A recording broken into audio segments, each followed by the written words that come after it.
कल्पनाश्रित विश्वास अधर्म है, ऐसे प्रश्नों का मन में उठना स्वाभाविक था। जैसे क्या मैं पहले था, क्या मैं पहले नहीं था, उस समय मैं क्या था, मैं क्या होकर क्या हुआ, क्या मैं भविष्य में होऊंगा, क्या मैं भविष्य में नहीं होऊंगा, तब मैं क्या होऊंगा, तब मैं कैसे होऊंगा, मैं क्या होऊंगा। अथवा वह अपने वर्तमान के विषय में ही संदेहशील होता है। क्या मैं हूँ, क्या मैं नहीं हूँ, मैं हूँ क्या, मैं कैसे हूँ, यह प्राणी कहाँ से आया, यह किधर जाएगा। इसी प्रकार विश्व के बारे में बहुत से प्रश्न पूछे गए थे। कुछ इस प्रकार थे, यह संसार किस प्रकार उत्पन्न किया गया, क्या संसार अनंत है।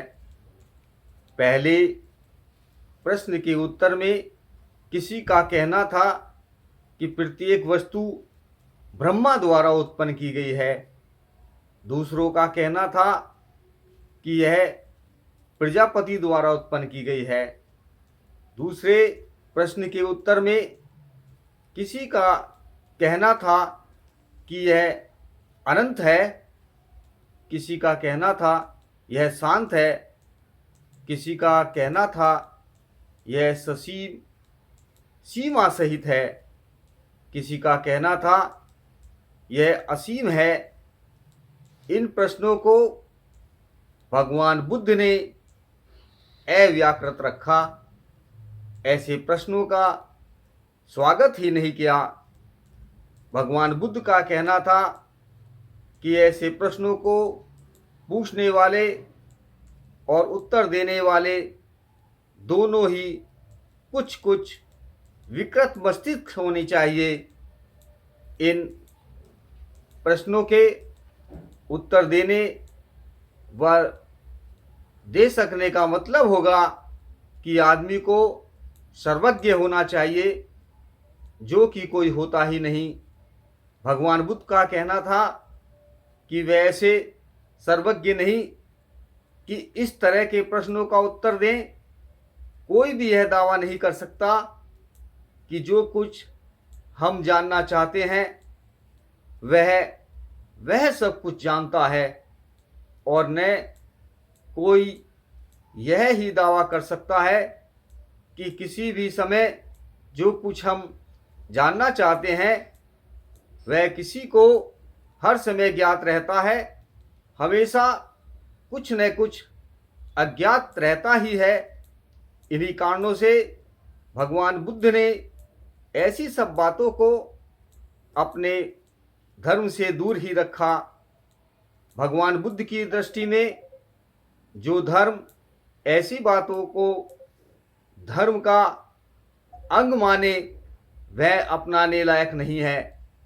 जिन सिद्धांतों को बुद्ध के समकालीन कुछ आचार्यों ने अपने अपने धर्म का आधार बनाया था, उन सिद्धांतों का संबंध दो बातों से था, आत्मा से और विश्व के आरंभ से।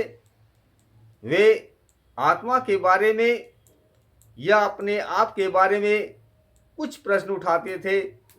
वे पूछते थे, क्या मैं पहले था, क्या मैं पहले नहीं था, उस समय मैं क्या था, क्या मैं भविष्य में होऊंगा, क्या मैं भविष्य में नहीं होऊंगा, मैं क्या होकर क्या हुआ, तब मैं क्या होऊंगा, तब मैं कैसे होऊंगा, मैं क्या होकर क्या होऊंगा।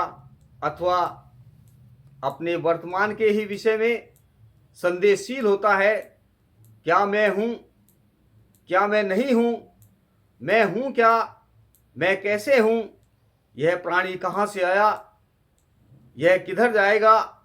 सब बात सुत मध्यम निकाय से लिया गया है।